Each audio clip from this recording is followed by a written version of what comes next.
Don't you like chewing? As a mum of 3, Philippa can't contain those motherly instincts. I'll put it down so you can't smell it, right? And don't put your hands up that it's touched it and just chew. Just had the first meal and I feel really sick. I'm not used to eating in such quietness as well, so it was difficult to hear like chewing, and I didn't like it at all. I really do think tomorrow's going to be tough. I think tomorrow I might experience hunger for the first time. With another tough day looming, it's essential Philippa gets a good night's sleep, but she can't just flop into bed. She suffers from weight-induced sleep apnea, which means every bedtime is potentially fatal. When you've got sleep apnea, your airway collapses in the night. The reason mine does is actually the weight on my airways. This dangerous condition affects up to 4% of men and 2% of women in the UK.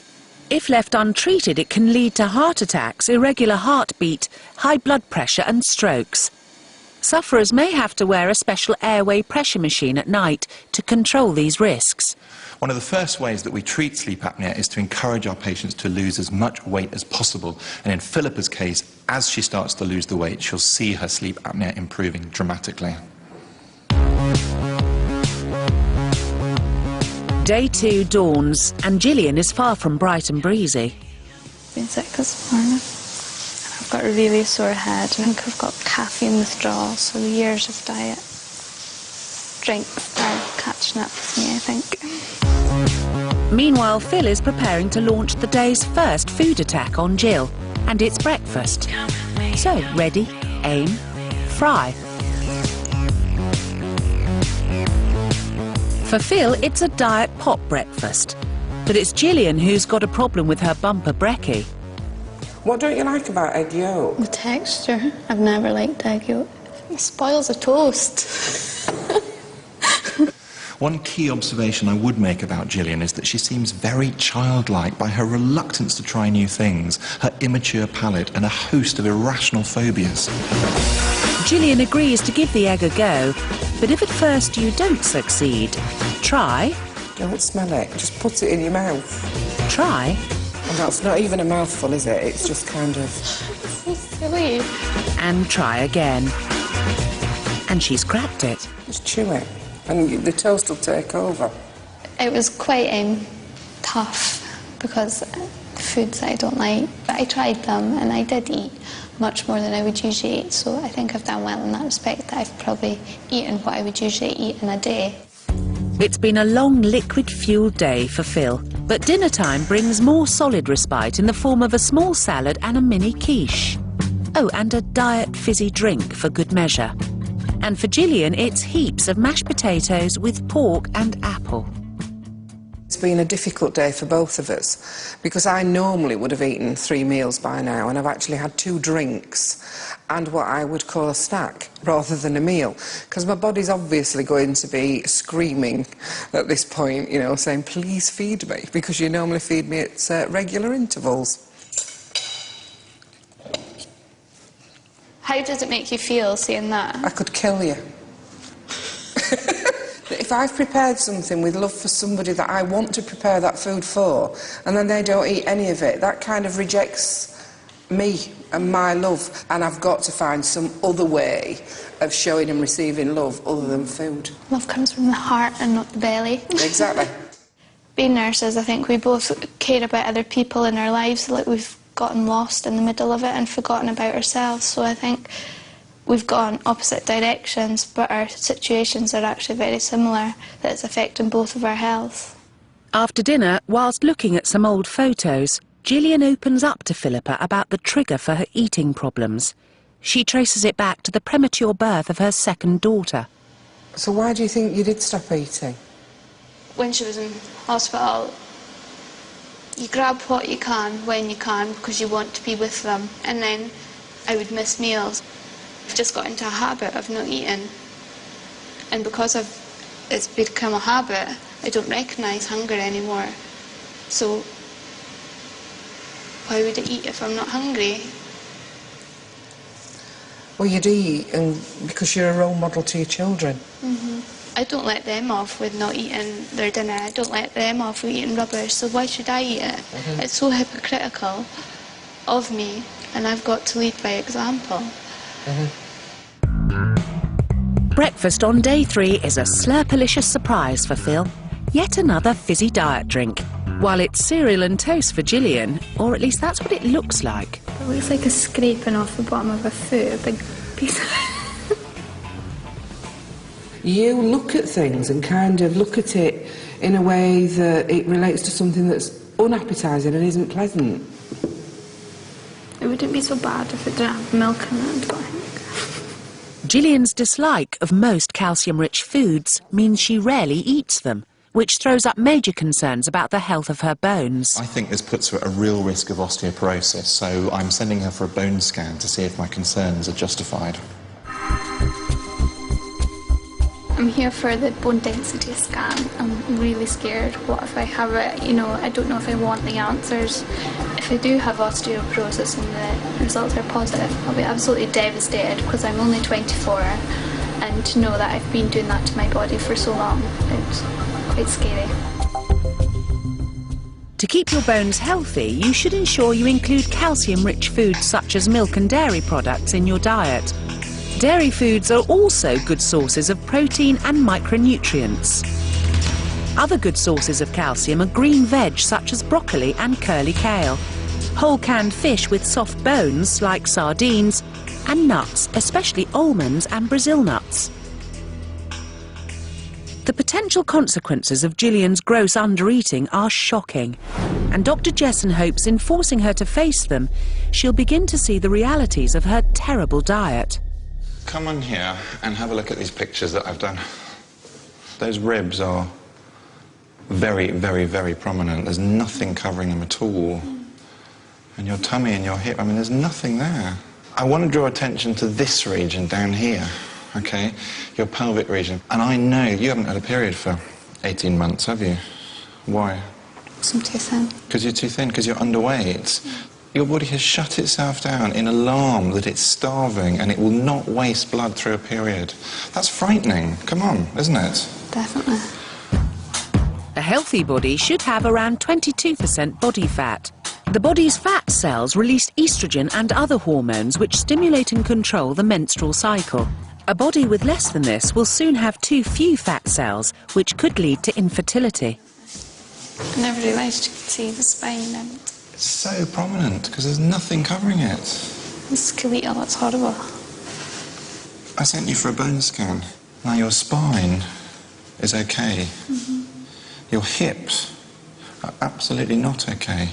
Your hip bones are similar to about a 60-year-old lady's hip bones. That's quite thin, that's it. 60-year-old lady. Even though I knew the likelihood was my bones would be bad, you know, you had naivety that it won't happen to me, blah, blah, blah, and it's a definite shock. What's scaring you most? Just to have the hips of a 60-year-old that's older than my mum, that's older than my dad, you know. And it's like 5 years' time, if I carried on, what would it be like? I can't believe I've done that to myself. I want to be there for my kids growing up, so it's got to change. Welcome to my Flab Fighting Club. A third of all adults in the UK are said to be on a permanent diet at any one time, but 86% of us women put the weight back on again. Let's face it, diets are hard work. So I'm opening my own diet club. These 7 ladies are serial dieters desperate to slim down, but who always fall off the dreaded diet wagon. I've tried a number of diets. I've tried the herbal tablets, the Atkins, starving myself, laxatives. I've basically been on a diet on and off since I was about 11. Pretty tired of them now. Alcohol is probably my biggest downfall, or crisps or cake. At night, I just pick. What they say, little pickers wear bigger knickers. That's me. So in my diet club, the rules are simple. Stick to a diet plan we've devised, which will allow them to have their vices, but they'll have to burn off the extra calories with exercise. So, why can't we stick to our diets? Reason number 1, chocolate. I eat chocolate because it replaces my lack of sex. If I'm feeling a bit low or I'm tired when I come home from work, my biggest downfall is chocolate. I've got a very high sex drive, so I probably eat 2 or 3 bars a day. One day ahead. Eat 100 grams of the sweet stuff and you're looking at around 530 calories. But if our girls want to commit the chocolate crime, then they have to learn to do the time. 50 metres of red carpet is being rolled out by the River Thames, but this is no glitzy film premiere. Today, our dieting dames are going to be working the red carpet, but not quite in the way they might like. So the exercise today, girls, is we are going to be doing housework, specifically vacuuming. No. You don't have to be a member of an expensive gym to burn off your guilty pleasures. Simple household chores like vacuuming can burn about 300 calories an hour. First of the vacuums gets first pick. Go!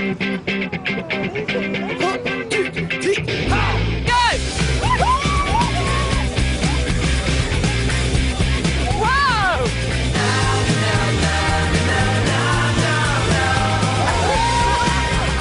I like the distraction technique, Jackie, of just lying down and getting yourself vacuumed. Up you get. So if you want the pleasure of eating your fave chocky bars, just how much vacuuming would you need to do? For a dairy milk whole nut, you'd need to do 54 minutes. A Yorkie bar would be 1 hour and a quarter's worth of vacuuming to the max. Or you could burn off a Milky Way in just 23 minutes. Being a domestic goddess has never been so tasty.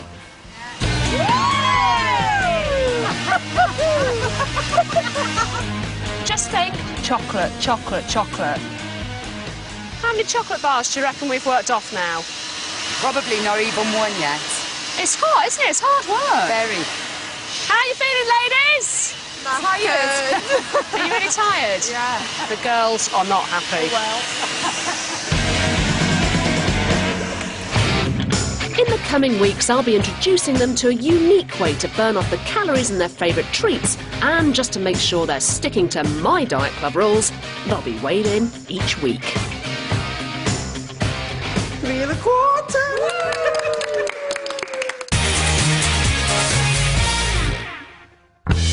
Back at the diet swap, and Dr. Christian Jessen has just shocked super skinny Gillian into rethinking her relationship with food. I want to be there for my kids growing up, so I've got to change. And now he has a supersize shock in store for our supersizer, Philippa. Meet Lisa from Clacton. She weighs over 26 stone and is morbidly obese. Your waist circumference is 1 inch more than your height. Dominated by chronic illnesses, she lives on a cocktail of drugs. Where is the pain? Is it in your back? It's in my back, it goes down my leg. Yeah. And I can't even lift my leg up off the floor. She also suffers from high blood pressure, deep vein thrombosis, sciatica, a hernia, asthma and back pain. Lisa is dependent on the support of her family and a carer every day. I do rely on people, and that's what you have to do, pay people to do things for you. And her weight is so dangerously high that time is running out. My leg giving way, I could be standing up. Or if I'm sitting in one position too long, it go numb and I can't get up and I end up falling on the floor. Her eating habits are killing her. And she only has one option left. She needs to undergo extreme and complicated surgery to shrink her stomach by 85% or face the possibility of a premature death. For somebody in your position at the moment, surgery should be thought of really as a life-saving procedure. Over the next 6 weeks, we're following Lisa as she prepares for and undergoes gastric surgery. Dr. Jessen hopes that by meeting Lisa, Philippa will finally face up to her own true size and the dire consequences of her deadly diet. Today is Lisa's birthday, and Philippa will be joining her and the family in what will be her last supper before her dramatic stomach operation. Happy birthday. Thank you. Pleased to meet you. I'm really pleased to meet you. Yeah. All right. Can I ask you how old you are? I'm 45 today. 45.